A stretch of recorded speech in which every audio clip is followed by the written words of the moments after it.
just heard what Tim said. You got to deal with the issue of corporate. Right. You want to keep a certain loyalty, definitely a loyalty to the community. Man, it's kind of choppy waters to try to, kind of navigate.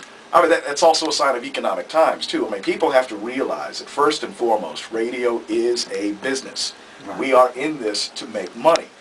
People hate it when I say that because they're so passionate about the music. But I mean, it's the advertising that helps to pay our salaries. It's the advertising that keeps radio free, so that you're not dealing with the situation of having to subscribe to a satellite service. So, like it or hate it, that's what it is. What it is. Now, before we go to break, here's the home run question, and we'll give the chance for Tim to kind of respond. I'm gonna do the home run question early on. But is it the bottom line that the listening audience has a tremendous responsibility to self-check themselves and be a part of the self-responsibility kind of movement to, at least, if you don't like the content, you have the right to digest it and spit it back out, and you know what you need to do to try to enhance your growth. Is that on the listening audience? It most certainly is. Back in 1993, I was a music director at KACE in Los Angeles,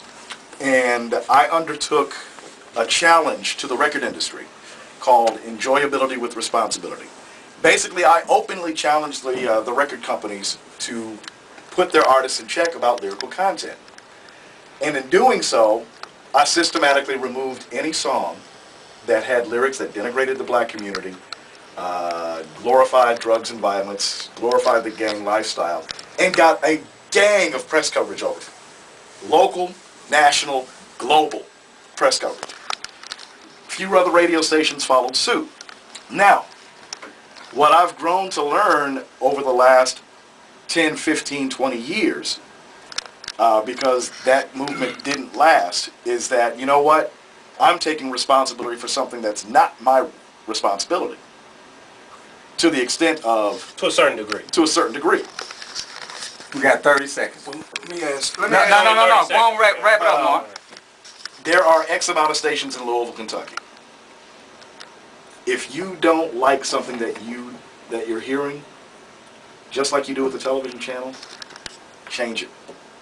I don't have a problem with it. Yeah, this is the Streets of Talking, y'all. We got to end on that rap right there. And Divine, you're coming up next.